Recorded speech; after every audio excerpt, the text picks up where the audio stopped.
It's 2 years since West Country Live exposed the international paedophile ring which had its centre in Cornwall. Since then, children have continued to be abused in other parts of the country. In this special report, John Kiddie explores the background of today's case and its central character, Maurice Fraser. I was 13. I made a sculpture and photographer and took 75 pictures of me, nude, and said I was a good figure and gave me £5. David was the victim of a paedophile. The man who abused him was a doctor. The doctor had abused other boys before, but the medical establishment allowed him to continue working.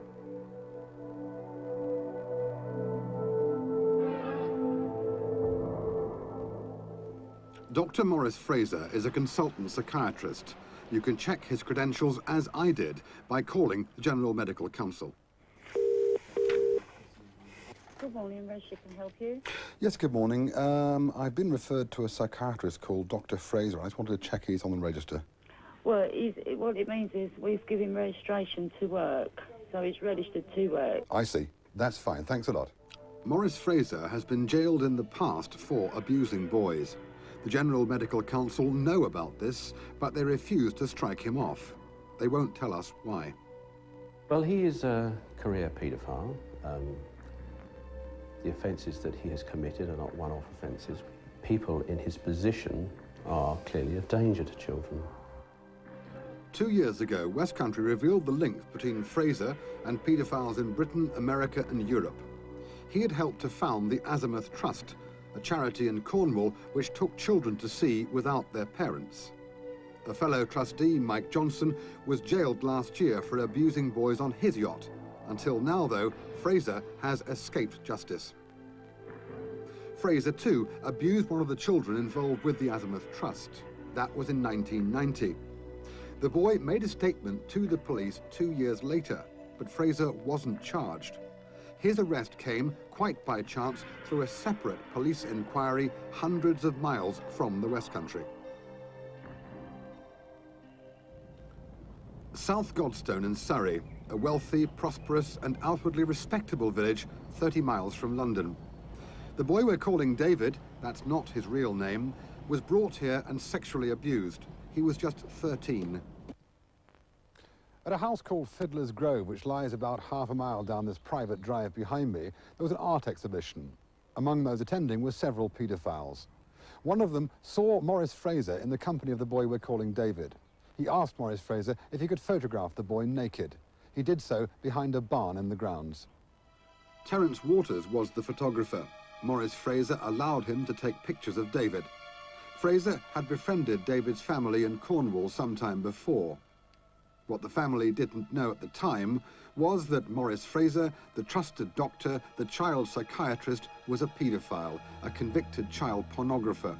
And so too was Fraser's friend, Terence Waters. Waters was well known in his hometown of Chatham. He was the artist in residence at the local arts centre. He even painted a portrait of the mayor. In September last year, Waters was sent to jail for 10 years. He had taken obscene photographs of young boys in Kent. Ironically, he, like Mike Johnson, had lured the boys into helping him with his boat, which he kept moored on the River Medway. Some of the pictures were even taken at the Civic Arts Centre. Waters was convincing. He's a charming man, ideal person to deal with, very polite, well-spoken, intellectual, comes across as a very honest person.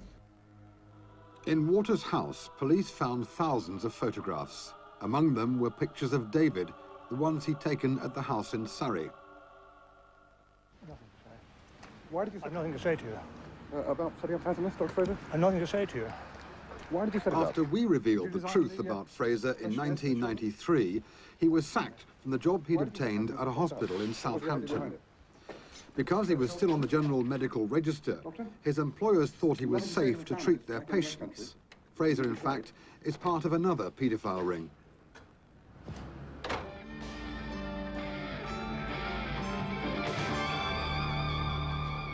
A BBC investigation last year discovered that Fraser was linked with a man called Peter Wrighton. Wrighton was a senior government advisor on childcare, a man in a position of great trust.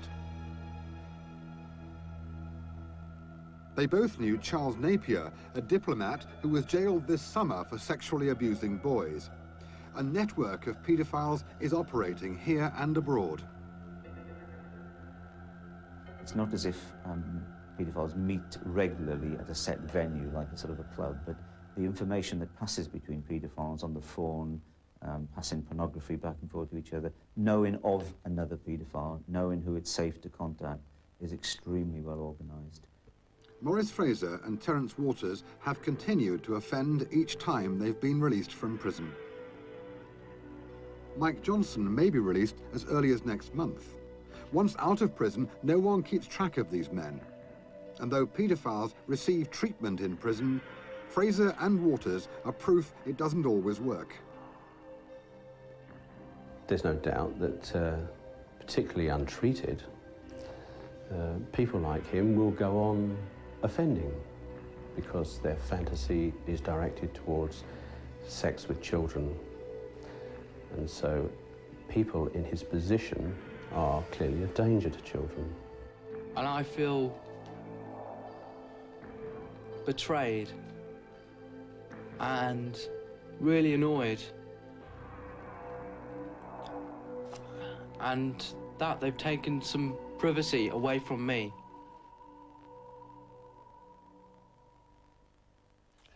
John Kiddie reporting. I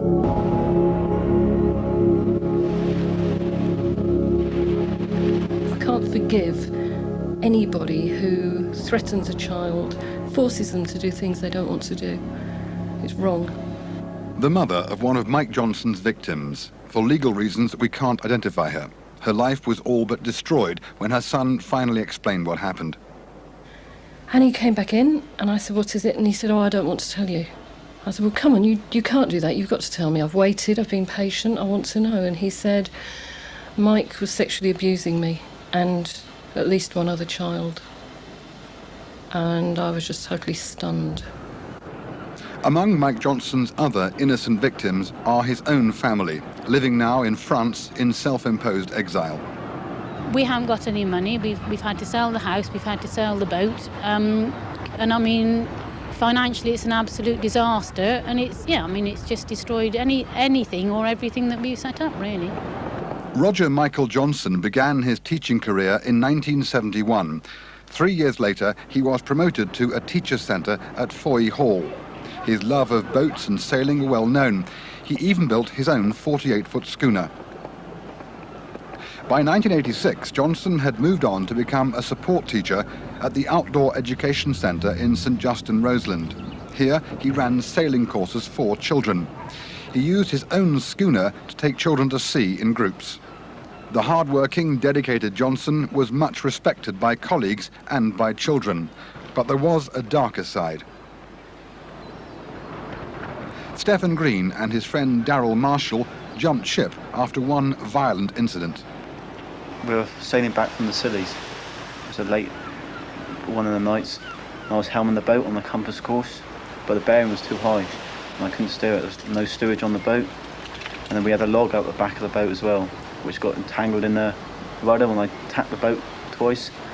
And he tried to untangle it, and then he started to hit me on the back. It was hard.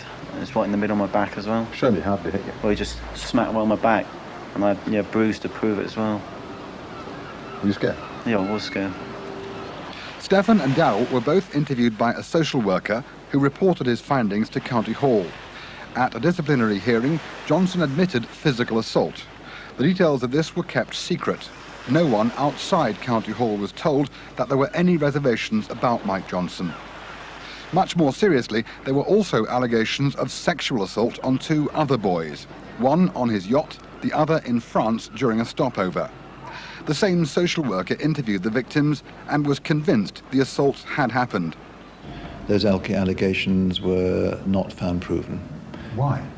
I wasn't at the hearing. I couldn't say. All I can say is that the hearing had evidence presented by both sides, and came to the conclusion, having heard all the evidence. The social worker who took the statement from children was convinced that the children were telling the truth, and yet obviously his evidence at that hearing was not accepted. Why?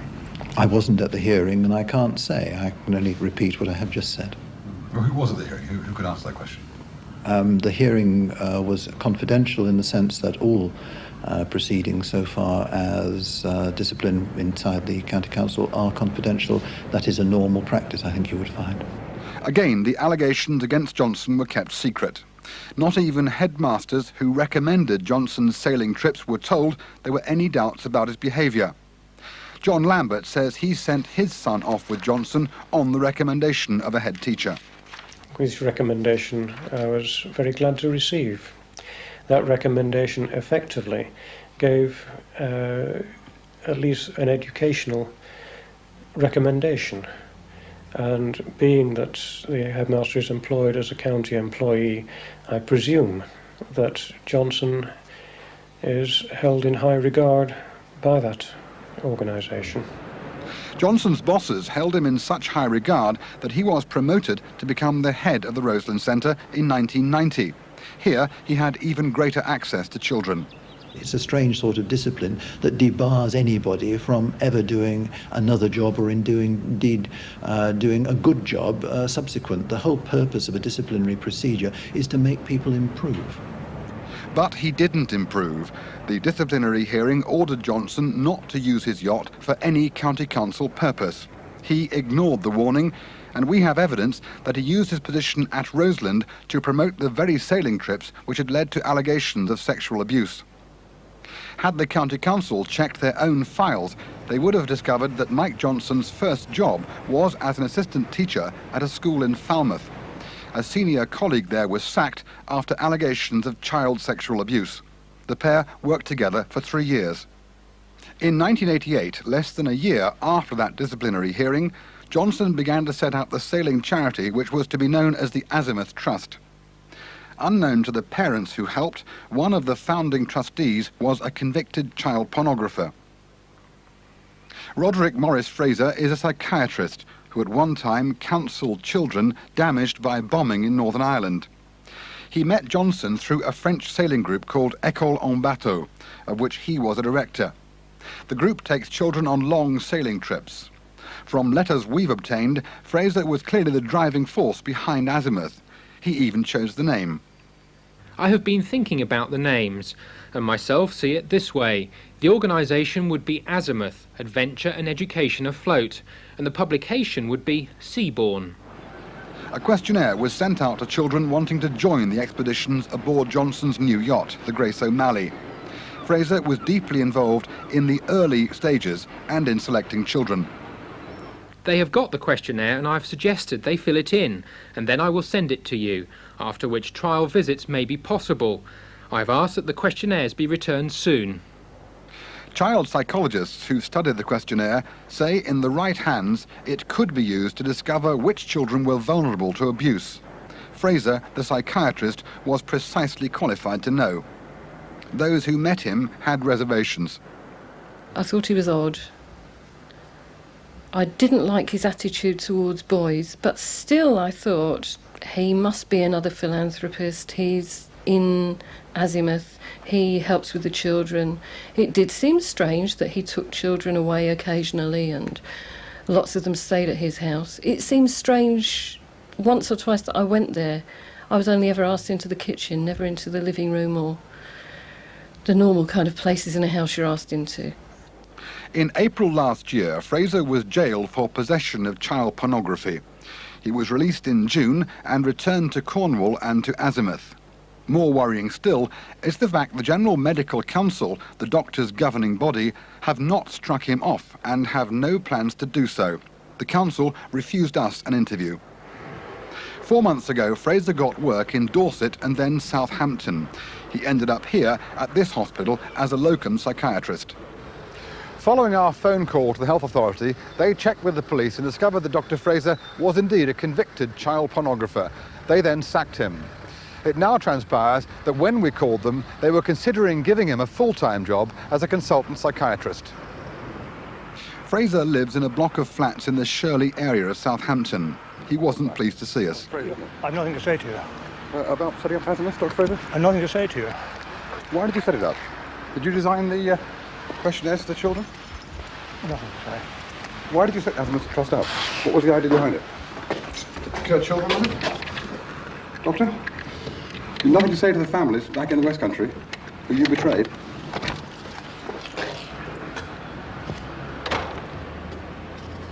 Hiding in his flat, Dr. Fraser waited for us to leave. Instead, we tried again to get answers. You must surely regret what you've done, Dr. Fraser, don't you? I didn't do anything. You went to prison last year for possession of child pornography. That's incorrect. You were sent to prison at Southwark Crown Court in April last year, Dr. Fraser. It's a matter of record. So it's correct? It's a matter of record. Why won't you face people who want to hear answers from you, Dr. Fraser? Don't you think you owe it to people, to parents, whose children's lives have been ruined by people like you? Fraser is still legally allowed to practice as a doctor with the General Medical Council's blessing. Following our investigation, the case is now being taken to the government. I think we need to know that professional conduct committees and the General Medical Council are there to protect us, the public, and they're to protect us against those who have clearly been identified as undertaking actions which would worry even the most naive person, and that they are prepared to undertake that responsibility clearly and on our behalf. When Mike Johnson met Fraser, he may not have known that Fraser has an international group of paedophile friends. One who got involved early in Azimuth is now the subject of a police inquiry. The others aren't. We have letters from men in Spain, France, Switzerland and America. The names of British men we believe could be paedophiles have been given to Scotland Yard's Obscene Publications Squad. There is no international body tracking paedophiles. They're not easy to spot and they can be very plausible. The first thing you've got to be, if you want to be a successful paedophile, is to be good at whatever you do. The second thing is you need to really be able to actually spot children who are vulnerable for whatever reason. And the average paedophile may actually meet hundreds and hundreds of children, but actually only make an approach to one or two. And it's the one or two vulnerable ones that they're very skillful in picking out. The parents who were duped by Johnson are angry. They trusted him because he was a teacher who gave the impression he had county council approval. The county council indeed gave Azimuth a grant, as did other public bodies. They want to know why Johnson's past was kept secret. They want to know why he was promoted at Roseland when there were already serious doubts about him. And they want to know why Johnson was still receiving job applications from Cornwall County Council as late as April this year. Ironically, this list includes one for a social worker specialising in child abuse. I can only assume that the county did not wish it to be known. I can think of no reason why they didn't wish that to be known other than they had re-employed him, and I consider that to be very dubious, to say the least. The charity Kidscape also wants answers. A major loophole in the law needs to be closed. I think it's a bizarre loophole in the law. I think that anyone who has ever been convicted of abusing children should be banned for life from ever working in any capacity with children. And that I mean even as a coach driver who might transport children, a school caretaker. You'd be amazed at how good these people are at getting into jobs where they can get near children. We also ban people from driving automobiles. It seems to me that animals and automobiles are important, but children are vital, and it's stupid that we don't pass a law like this. Liz Johnson and her two children are now trying to rebuild their lives in France. Liz stayed with their boat after it was sold, but she has since been sacked by the sailing group which now owns the vessel. La Belle and Blanche, the white whale, is desperate not to be tarred with the same brush of paedophilia. With no home and no job, she is left to contemplate a life spent with a man who had deceived her, possibly for years. I didn't know, and I didn't realise that it was, it was any deeper than that, really. Did Mike confess to you or what? No, the relationship that he had, or thing, I mean, it affected the whole family. He didn't need to confess, or and the other ones I mean, I found out through what other people have said, not through what he said. And I mean, it's difficult to ask somebody you trust, because, I mean, if you find out, it hurts. And I mean, I suppose I was trying to avoid... Exactly. Yeah, I mean, I was probably I mean, I was, having had a lot of upset and hurt before, I was probably trying to avoid any more. And if he couldn't trust me by telling me, then, you know, I mean, I felt that, you know, it was difficult to ask. I think I understand that point. I mean, if someone you trust and you love confesses half the truth to you, you don't want to hear the rest, is that right? Yeah, and also, I mean, if they've confessed a certain amount, you then have to still believe that they're telling you the truth. And if they aren't, I mean, it breaks the whole relationship and things down anyway. I asked Liz to come back to England to face the families whom her husband had betrayed. She said she might come back, but not until she's had time to think. The legacy Mike Johnson and other paedophiles leave behind is a long and appalling one. We used to think that it was the minority sort of abuse. I think some of us now beginning to think that maybe it's actually up at the same level as physical abuse is. And the much more worrying thing about sexual abuse is it's so much more difficult to find out about, and therefore, unlike broken bones and bruises, very much more difficult to treat and to help the youngsters. And we do know, evidence is overwhelming, that if you're abused as a child, sexually abused, your potential for abusing as an adult is really very significantly higher. And so by not actually solving the problems in one generation, we may be creating them for the next.